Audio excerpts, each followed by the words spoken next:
पहली वीडियो में मैं आपको 41 क्वेश्चन नंबर तक इनके आंसर बता चुकी हूँ। अब हम 42 से शुरू करते हैं। समस्या समाधान विधि का प्रथम चरण है। तो प्रथम चरण देखो, आप जब भी किसी समस्या का समाधान करने के लिए जाते हैं तो आपको समस्या की पहचान होना प्रथम चरण है।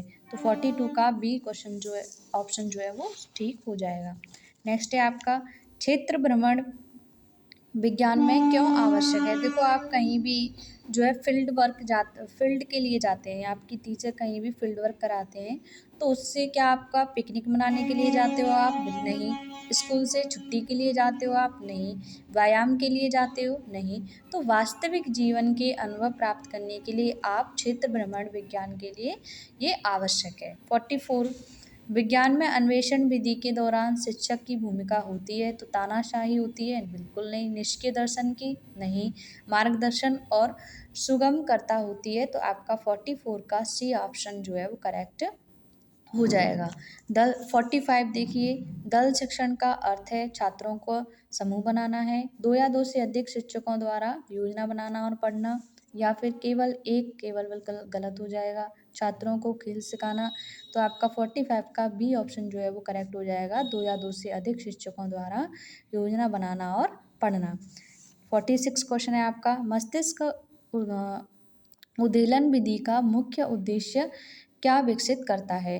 What is the main objective of the brainstorming methods to develop creating thinking, discipline, to teach speaking less, to memorise definitions. तो आपका जो क्रिएटिव थिंकिंग है वो आपका जो है ब्रेन स्टॉर्मिंग मेथड को डेवलप करता है। तो 46 का आपका ए करेक्ट हो जाएगा, रचनात्मक चिंतन। नेक्स्ट क्वेश्चन पर आ जाइए। तो 47 नंबर है आपका, जीव विज्ञान शिक्षण में सहसंबंध का क्या अर्थ है। तो जीव विज्ञान के ज्ञान को अन्य विषयों और दैनिक जीवन से जोड़ना ही इसका उद्देश्य या अर्थ है। 48 का कंप्यूटर सहायक अनुदेशक का लाभ क्या है। तो छात्र अपनी गति से सीख सकते हैं। 49 का है, सूक्ष्म शिक्षण का मुख्य केंद्र क्या है। तो शिक्षण कौशलों को विकास करना इसका मुख्य केंद्र है। 50 क्वेश्चन नंबर है आपका, परियोजना विधि का अंतिम चरण कौन सा है। तो आपका योजना बनाना, परिस्थिति निर्माण करना, रिकॉर्डिंग करना या मूल्यांकन करना। तो सबसे जो अंतिम है वो आपका रिकॉर्डिंग करना है, जबकि जो सबसे पहला चरण है आपका वो बी वाला जो है परिस्थिति निर्माण करना, वो हो जाएगा। देखिए, मैंने पूरा लिखा हुआ है, आप इसको एक बार देख लेना। 51 है आपका, आधुनिक शिक्षण पद्धतियाँ किस पर केंद्रित होती हैं। तो आपको पता है, हम जो बाकी के पहले पेपर दे चुके हैं उसमें बार बार यही क्वेश्चन पूछा गया है कि किस पर केंद्रित होती है। तो जो आधुनिक शिक्षण पद्धतियाँ हैं वो छात्र के केंद्रित होती हैं। 52 का है, अभिकेंद्रित अनुदेशन किस मनोविज्ञान के सिद्धांत पर आधारित है। तो स्किनर पर आधारित है। 53 क्वेश्चन नंबर है, जीव विज्ञान की पाठ्य योजना में प्रस्तावना का मुख्य उद्देश्य क्या है। तो छात्र के पूर्व ज्ञान को नवीन ज्ञान से जोड़ना। 54 क्वेश्चन नंबर है आपका, सूक्ष्म शिक्षण के किस चरण में शिक्षक अपने पाठ को रिकॉर्ड करता है और उसकी समीक्षा करता है। तो आपका ऑप्शन करेक्ट हो जाएगा डी, स्वय अवलोकन या चिंतन करना। नेक्स्ट क्वेश्चन नंबर आपका 55, व्याख्यान विधि का सबसे बड़ा दोष है। तो व्याख्यान विधि में जब छात्र सुनते हैं तो निष्क्रिय होकर के सुनते हैं, उसमें कोई क्रिया नहीं कर पाते हैं, इसलिए व्याख्यान विधि का सबसे बड़ा दोष क्या है, छात्र निष्क्रिय श्रोता बन करके रह जाता है। 56 क्वेश्चन नंबर है, किंडरगार्टन विधि किसने दी थी। तो फ्रॉबेल ने दी थी। इसमें खेल खेल में सीखना या क्रिया करके सीखना का किंडरगार्टन विधि कहलाती है। जो किसने दी थी, फ्रॉबेल ने दी थी। 56 का एक ऑप्शन करेक्ट हो जाएगा। निम्न में से कौन सी एक शिक्षण तकनीकी है, ना कि विधि। तो जो आपका मस्तिष्क उद्दीलन है यानी ब्रेन स्टॉर्मिंग जो है वो एक शिक्षण तकनीकी है, ना कि कोई विधि। रिसोर्स यूनिट में क्या क्या शामिल है।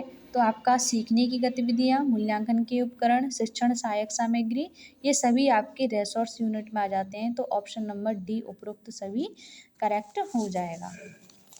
नेक्स्ट आपका 59 क्वेश्चन नंबर, निम्नलिखित में से कौन सी शिक्षक केंद्रित विधि है। तो आपका ह्यूरिस्टिक मेथड, या फिर प्रदर्शन विधि या फिर प्रोजेक्ट विधि या प्रयोगशाला विधि। तो आपका जो है प्रदर्शन विधि या डेमोन्स्ट्रेशन मेथड जो है वो आपका आंसर करेक्ट हो जाएगा। पाठ्य योजना में उद्देश्य कथन का प्रयोग कब किया जाता है?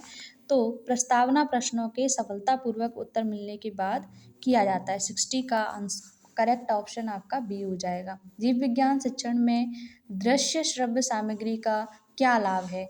तो मनोरंजन करती है, बर्बादी करती है समय की, शिक्षक का काम बढ़ाती है, नहीं। ऑप्शन नंबर 61 का बी करेक्ट हो जाएगा। यह ज्ञान को स्थायी और रोचक बनाती है। नेक्स्ट 62 नंबर है आपका, निम्नलिखित में से कौन सा प्रक्षेपित शिक्षण साधन है? मॉडल, OHP, ओवरहेड प्रोजेक्ट, नहीं। तो आपका कौन सा आंसर सही हो जाएगा? बी ऑप्शन आपका करेक्ट हो जाएगा। नेक्स्ट है आपका, जीव विज्ञान संग्रहालय का मुख्य लाभ क्या है? देखिए, अगर ये पूछा जाए कि जीव विज्ञान संग्रहालय होता क्या है, यहाँ पर होता क्या है, तो मुख्यतः यहाँ पर ऐतिहासिक वस्तुओं का संरक्षण किया जाता है। लेकिन आपसे पूछा गया है कि लाभ क्या है, तो वास्तविक वस्तुओं के अवलोकन का अवसर देता है जीव विज्ञान संग्रहालय। 64 क्वेश्चन नंबर, जीव विज्ञान शिक्षण में पाठ्यपुस्तक का क्या महत्व है? तो यह शिक्षण को दिशा और आधार जो है वो प्रदान करती है। नेक्स्ट आपका, एपिडायस्कोप का प्रयोग जो है वो किस लिए किया जाता है? तो इसका उपयोग जो है अपारदर्शी चित्रों को स्क्रीन पर देखने के लिए किया जाता है। 66 क्वेश्चन नंबर है आपका, जीव विज्ञान पत्रिकाएं शिक्षकों की मदद कैसे करती हैं? तो उन्हें नया वैज्ञानिक ज्ञान और शोध प्रदान करके उनकी मदद करती हैं। नेक्स्ट है आपका, जीव विज्ञान पाठ्यक्रम का कौन सा सिद्धांत छात्रों की रुचियों, आवश्यकताओं और मानसिक स्तर को प्राथमिकता देता है? तो बी ऑप्शन आपका करेक्ट हो जाएगा, प्रिंसिपल ऑफ चाइल्ड सेंटर्डनेस, बाल केंद्रित का सिद्धांत। नेक्स्ट है आपका, जीव विज्ञान पाठ्यक्रम में लचीलापन का सिद्धांत क्यों आवश्यक है? तो ऑप्शन आपका बी करेक्ट हो जाएगा, ताकि विद्यार्थियों की व्यक्तिगत भिन्नता के अनुसार बदलाव किए जा सकें। 69 क्वेश्चन नंबर है आपका, पाठ्यक्रम विकास में कार्यान्वित का क्या अर्थ है? ऑप्शन नंबर बी करेक्ट हो जाएगा, पाठ्यक्रम को वास्तविक कक्षा में लागू करना इसका मुख्य अर्थ है। नेक्स्ट है आपका, ओवरहेड प्रोजेक्ट का उपयोग करते समय शिक्षक कैसा होता है? तो छात्रों की मुख करके बैठा या खड़ा हो सकता है। ऐसा तो नहीं है कि उसकी तरफ देखे और बच्चों की तरफ बिल्कुल देखे नहीं। तो एक टीचर के और स्टूडेंट के बीच में आई इंटरेक्शन होना चाहिए पढ़ाते समय। तो 61 क्वेश्चन नंबर है आपका, ब्लैक बोर्ड को कक्षा का क्या कहा जाता है? तो ये शिक्षण का दर्पण कहा जाता है। आपने सोचा होगा कि दाहिना हाथ होगा, नहीं। तो इसका आंसर जो है वो करेक्ट हो जाएगा, शिक्षण का दर्पण कहा जाता है, शिक्षक का दर्पण। 72 क्वेश्चन नंबर है आपका, पाठ्यक्रम विकास प्रक्रिया का प्रथम और सबसे महत्वपूर्ण चरण कौन सा है? तो आवश्यकताओं का आकलन करना इसका सबसे महत्वपूर्ण चरण है। 73 क्वेश्चन नंबर, निम्न में से कौन सा वर्तमान जीव विज्ञान का मुख्य बदलाव है? तो शिक्षक केंद्रित से छात्र केंद्रित जो है वो मुख्य रूप से बदलाव हुआ है। नेक्स्ट है आपका, जीव विज्ञान की पाठ्य पुस्तक को केवल तथ्यों का संग्रह नहीं होना चाहिए, इसका क्या अर्थ है? तो चिंतन, मनन और वैज्ञानिक दृष्टिकोण के अवसर होने चाहिए। क्वेश्चन नंबर 75 पर आ जाते हैं। तो आपका है, पाठ्यक्रम विकास की प्रक्रिया में फीडबैक का मुख्य कार्य क्या है? तो पाठ्यक्रम में आवश्यक संशोधन और सुधार करना। जैसे अभी मैं वीडियो बना रही हूँ तो आप मुझे कमेंट के माध्यम से समझाएंगे कि इसमें जो है क्या गलतियाँ हैं या क्या और सुधार की आवश्यकता है। तो आप जो भी फीडबैक देंगे उसके अनुसार मैं अपने इस पाठ्यक्रम में या जो भी आगे वीडियो बनाऊँगी उसमें सुधार कर लूँगी। नेक्स्ट क्वेश्चन है आपका 76, ICZN का पूर्ण रूप पूछा गया है, जंतुओं के नामकरण से संबंधित है। तो इसका आंसर हो जाएगा international code of zoological nomenclature. अगर यहाँ पर बी होता तो आपका बॉटनिकल नोमेनक्लेचर हो जाता, जो कि पादपों के नामकरण से संबंधित है। नेक्स्ट क्वेश्चन है आपका 77, जंतु विज्ञान का जनक किसे कहा जाता है? तो अरस्तु को कहा जाता है। नेक्स्ट है आपका जूलॉजी के अंतर्गत किसका अध्ययन किया जाता है? तो आप जानते हो जीवित तथा मृत दोनों प्रकार के जानवरों का किया जाता है। अगर यहाँ पर जो है विलुप्त प्रजाति आ जाती तो उसमें भी हम जूलॉजी के अंतर्गत ही अध्ययन उसका करते हैं। तो 79 क्वेश्चन है आपका, आनुवंशिक जानकारी का ब्लूप्रिंट किसे कहा जाता है? तो डीएनए को कहा जाता है। क्वेश्चन नंबर 80 है आपका, फ्लैनेल बोर्ड का उपयोग मुख्यतः कहाँ किया जाता है? तो चित्रों और कॉर्ड्स को क्रमिक रूप से प्रदर्शित करने के लिए किया जाता है। 80 का ऑप्शन नंबर बी आपका करेक्ट हो जाएगा। 81 क्वेश्चन नंबर 81, मूल्यांकन का मुख्य उद्देश्य क्या है? तो सीखने की प्रक्रिया में सुधार और छात्रों की प्रगति को जानना इसका मुख्य उद्देश्य है। 82 है, सतत या व्यापक मूल्यांकन का अर्थ क्या है? तो शैक्षिक एवं सह शैक्षिक दोनों पक्षों का नियमित मूल्यांकन। नेक्स्ट क्वेश्चन पर आ जाइए। 83 क्वेश्चन है आपका, ब्लूप्रिंट का उपयोग किस लिए किया जाता है? तो प्रश्न पत्र की योजना और संचार संरचना तैयार करने के लिए किया जाता है। 84 क्वेश्चन है आपका, वस्तुनिष्ठ प्रश्नों का मुख्य लाभ क्या है? इनके मूल्यांकन में पक्षपात की संभावना नहीं होती है। नेक्स्ट है आपका 85 क्वेश्चन नंबर, एक अच्छे परीक्षण की वैधता का अर्थ है? तो ए है, परीक्षण का बार बार एक ही परिणाम देना नहीं, परीक्षण का उसी उद्देश्य को मापना जिसके लिए वह बनाया गया है। ये करेक्ट आंसर आपका 85 का हो जाएगा। 86 क्वेश्चन नंबर है आपका, जीव विज्ञान में औपचारिकत्मक शिक्षण का उद्देश्य है छात्रों का डॉक्टर से इलाज करवाना नहीं, छात्रों की सीखने संबंधी कमियों को दूर करना। ये आपका करेक्ट आंसर हो जाएगा। 87 क्वेश्चन नंबर है आपका, विज्ञान के प्रयोगात्मक कौशल को मापने की सबसे अच्छी विधि है अवलोकन और प्रायोगिक परीक्षा।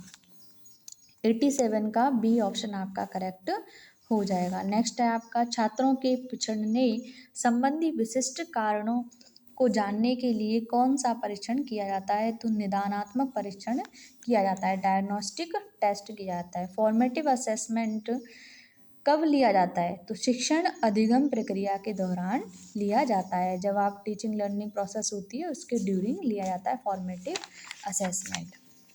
नेक्स्ट है आपका क्वेश्चन नंबर 90, पोर्टफोलियो क्या है? तो समय की एक निश्चित अवधि में छात्र के कार्यों का संग्रह है। 91 क्वेश्चन नंबर है आपका, मूल्यांकन और मापन से में क्या अंतर संबंध है?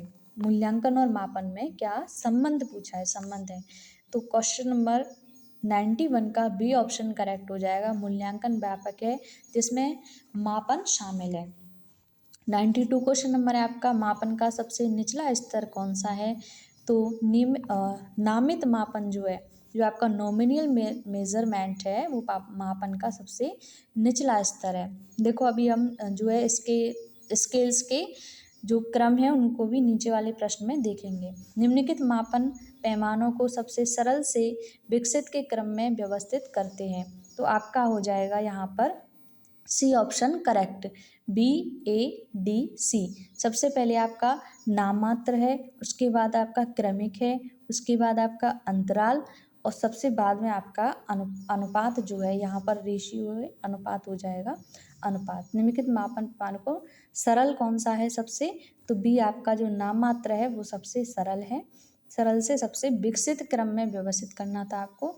तो 93 क्वेश्चन नंबर का सी जो आंसर है वो करेक्ट हो जाएगा। नेक्स्ट है आपका 94, क्रियात्मक अनुसंधान चक्र किसने दिया था? तो स्टीफन केमिस ने दिया था। 95 क्वेश्चन नंबर है, क्रियात्मक अनुसंधान का मुख्य उद्देश्य क्या है? तो कक्षा की व्यवहारिक समस्याओं का समाधान करना। 96 क्वेश्चन नंबर है आपका, हार्वर्ड की पाठ्य योजना के किस चरण में छात्र दो परिस्थितियों के बीच समानता और अंतर को समझते हैं? तो तुलना और साहचर्या को समझते हैं, कंप्रेशन और एसोसिएशन को समझते हैं। क्वेश्चन नंबर है 97, उद्देश्य कथन पाठ्य योजना के किस चरण के अंत में कहा जाता है? तो प्रस्तावना के अंत में कहा जाता है।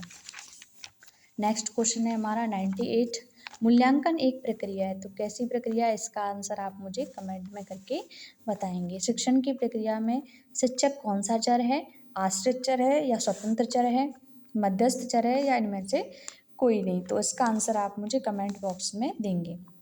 100 क्वेश्चन नंबर आपका एंड लास्ट, करिकुलम शब्द की उत्पत्ति किस लैटिन शब्द से हुई है? तो आपके कुरेरे जो शब्द है उससे आपके करिकुलम शब्द की उत्पत्ति हुई है। आशा करती हूँ आप सभी को इस वीडियो से काफ़ी हेल्प मिली होगी, और अगर इसका जो है एक्सप्लेनेशन के साथ वीडियो आप चाहते हो तो आप मुझे कमेंट करके बता सकते हैं। और जो 2 क्वेश्चन के आंसर हैं वो आप खुद मुझे कमेंट करके बताएंगे। वीडियो अच्छी लगी हो तो लाइक एंड सब्सक्राइब कर देना। Thank you.